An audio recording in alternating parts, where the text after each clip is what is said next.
수사의 단계별 과정마다 한 번 더 생각하고 절제와 자제를 거듭하는 검찰권 행사가 필요합니다.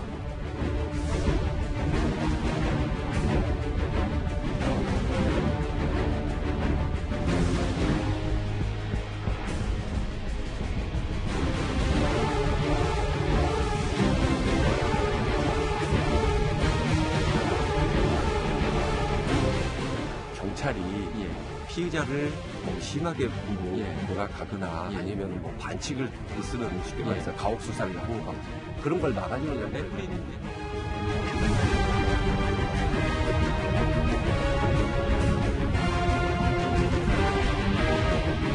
국민으로부터 신뢰받는 기관이 될 때까지 국민이 검찰에 맡긴 책무를 완수해 나가는 과정입니다.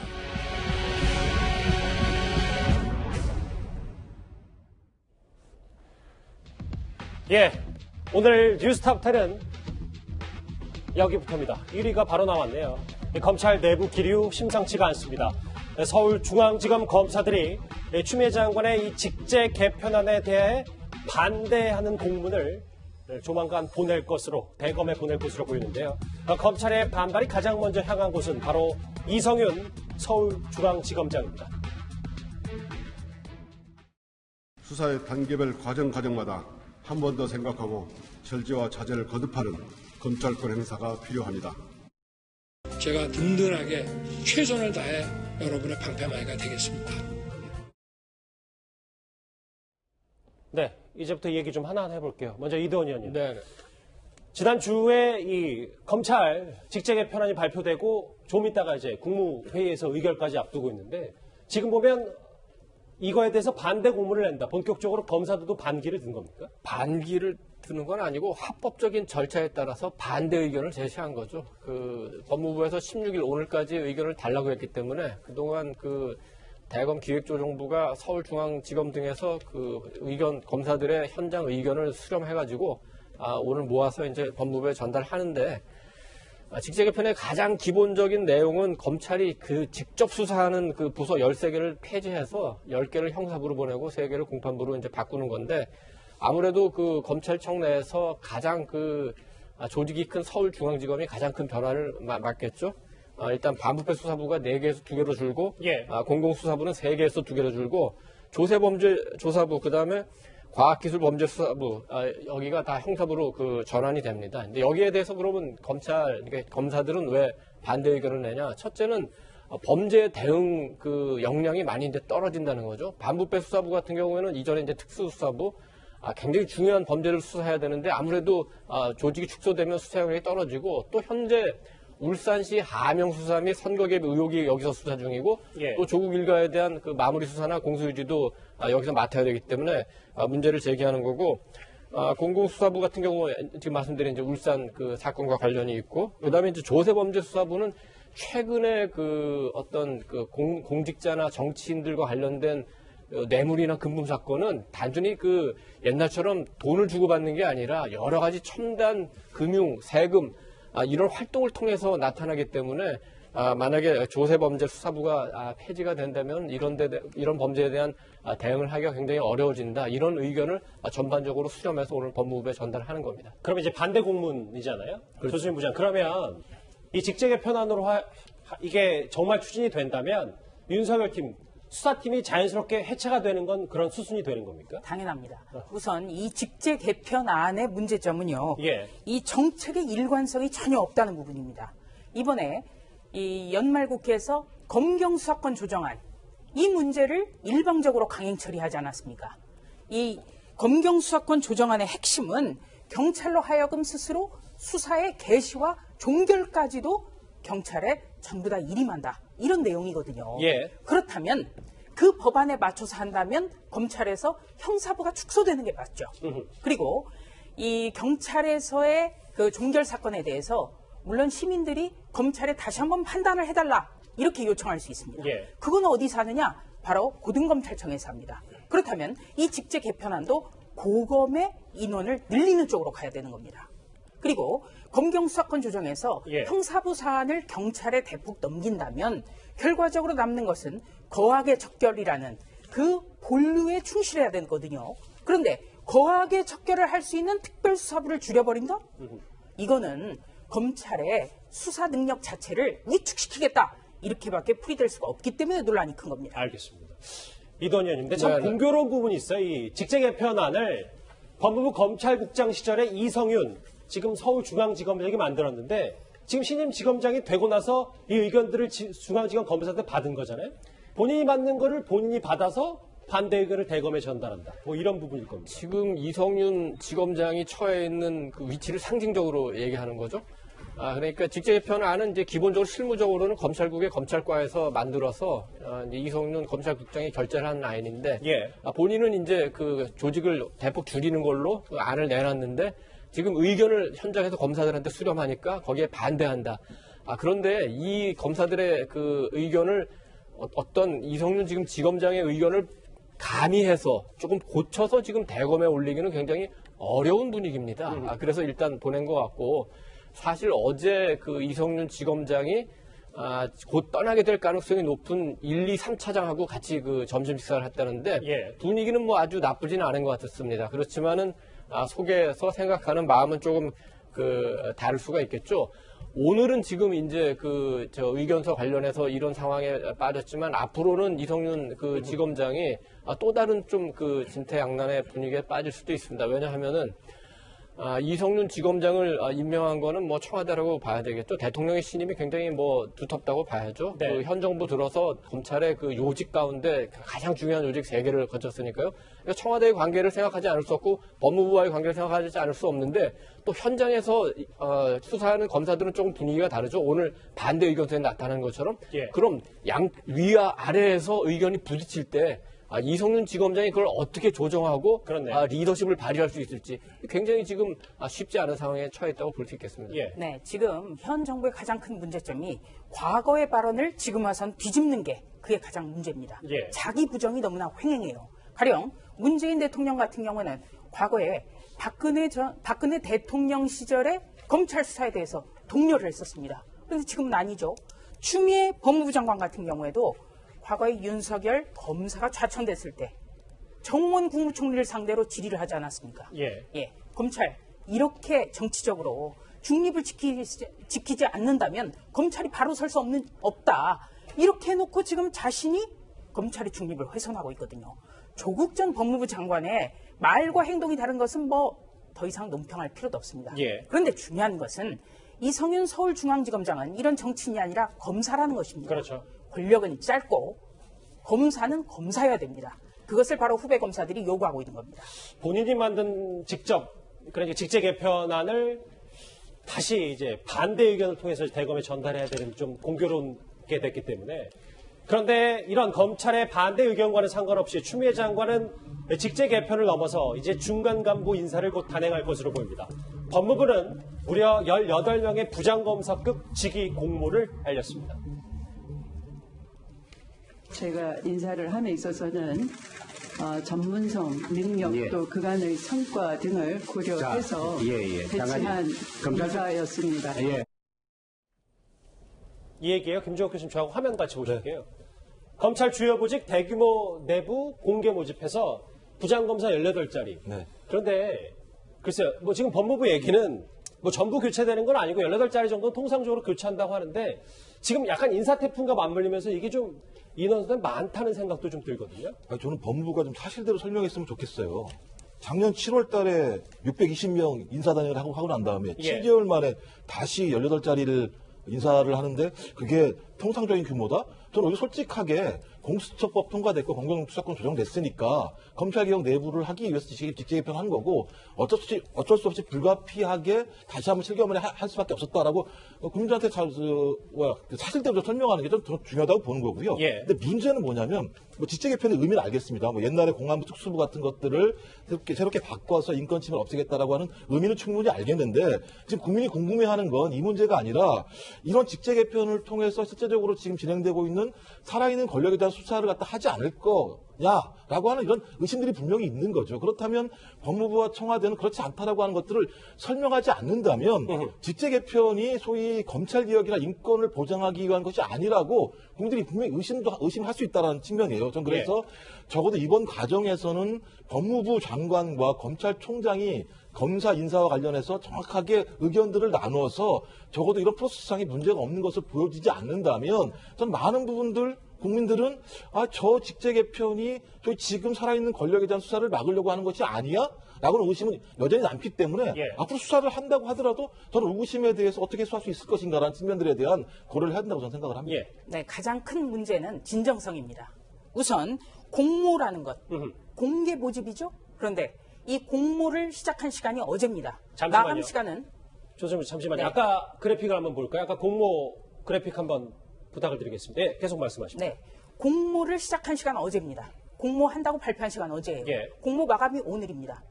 그렇다면 이거는 짜고 치는 뭐라고밖에 볼 수 없는 거예요. 그리고 최근에 검찰국장 같은 경우에도 전혀 검찰국에서 일해보지 않은 전직 검사, 변호사를 추미애 장관이 검찰국장에 기용하려 하려다가 이것이 무산된 게 있었지 않습니까? 근데 이번에도 보십시오. 검찰 1, 2과장, 검찰의 실무 어떤 그 인사를 담당하는 것, 그리고 금융부장, 범죄 수익, 사이버 이런 부분은요 어려서부터 그 분야에 전문적으로 커온 검사들이 있어요. 그런데 이런 주요 부서를 공모를 난데없이 하겠다? 그것도 하루만 시간을 주겠다? 이것 때문에 논란이 큰 겁니다. 그냥 구색만 갖춘 셈이에요. 그렇습니다. 장혜철 평론가님. 그런데 이번 글쎄요, 이 중앙간부 인사도 조금 논란이 될 수가 있는 게 직제 개편안도 그렇고 더 거슬러 올라가서는 검찰 고위급 인사까지 다 윤석열 총장의 의견을 듣지 않았다는 평가가 있기 때문에 이번에도 윤석열 패싱 아니냐 또 논란이 있습니다. 네, 이번에도 법무부 같은 경우는 검찰총장의 의견을 따로 듣지 않을 것으로 예상이 되고요. 더 큰 문제는 무엇이냐? 앞서 문재인 정부 들어 검찰에 대한 기준이 자꾸 어제의 말과 오늘의 말이 다른 게 문제라는 말씀을 해주셨잖아요. 차부장 검사도 마찬가지입니다. 필수 보직 기간이 1년으로 나와 있는데 이 최소 1년이라는 규정을 만든 게 다름 아닌 문재인 정부입니다. 2018년 12월에 대통령령인 검사 인사 규정을 개정하면서 차부장 검사의 필수 보직 기간 최소 1년으로 규정했고요. 이 1년을 명문화시킨 이유가 인사의 공정성과 중립성을 강화시키기 위해서라고 설명했습니다. 그렇다면 본인들이 직접 만든 필수 보직기간 1년도 지키지 않는 건 역설적으로 대통령령 개정할 때 말했던 근거인 인사의 공정성과 중립성을 안 지킨다는 뜻 아니겠습니까? 그렇게밖에 해석이 안 되고 이 부분 같은 경우 직권남용 소지도 다분하다는 게 전문가들의 해석입니다만 추미애 장관 같은 경우는 요식행위에 불과한 검찰 인사위원회를 열면 만사 오케이라고 보고 있는 것 같은데요. 하지만 무엇보다도 법적인 여부 이전에 본인들 스스로 문재인 정부에서 필수 보직기간 1년을 딱 만들어 놓고 필요하니까 아무 설명 없이 손바닥 뒤집듯 필수 보직기간을 채우지 않고 인사를 발령한 이 행위, 여기에 대해서는 국민들이 눈을 똑바로 뜨고 지켜보고 있다는 점, 앞뒤 말이 달라진 점이 계속해서 지적받고 있다는 점을 명심해야 될 것 같습니다. 지금 화면 잠깐만 보시면 서울중앙지검 1, 2, 3차장에 이성윤 서울중앙지검장과 인연이 있는 인사로 채워지는 거 아니냐, 혹은 검찰 내부에서 반대 의견을 많이 냈던 임은정 부장검사가 그 자리에 오는 거 아니냐, 여러 지금 하마평들이 오고 가고 있는데요. 자, 그래서일까요? 검찰의 반발은 단순히 법무부를 향한 반대 목소리에 그치지 않고 이 전례 없는 불만 폭발로 이어지고 있는 것 같습니다. 이 봉건적인 명령에는 저항하라고 했던 김웅 교수의 이 사직서에 무려 600명의 검사들이 응답을 했습니다. 형사사법 구조라는 건 복싱 같은 겁니다. 검사는 레프리 역할을 하는 겁니다. 판사들은 그 옆에 있는 심판이고요. 그걸 레프리는 막강한 그 경찰이 피의자를 너무 심하게 몰아가거나 아니면 뭐 반칙을 쓰는 쉽게 말해서 가혹 수사를 하는 것, 그런 걸 막아주는 역할을 레프리는 이제 자, 김웅 검사의 사표가 이 검찰 분위기에 신호탄이 된 건 아닌지 모르겠는데, 조수진 부장.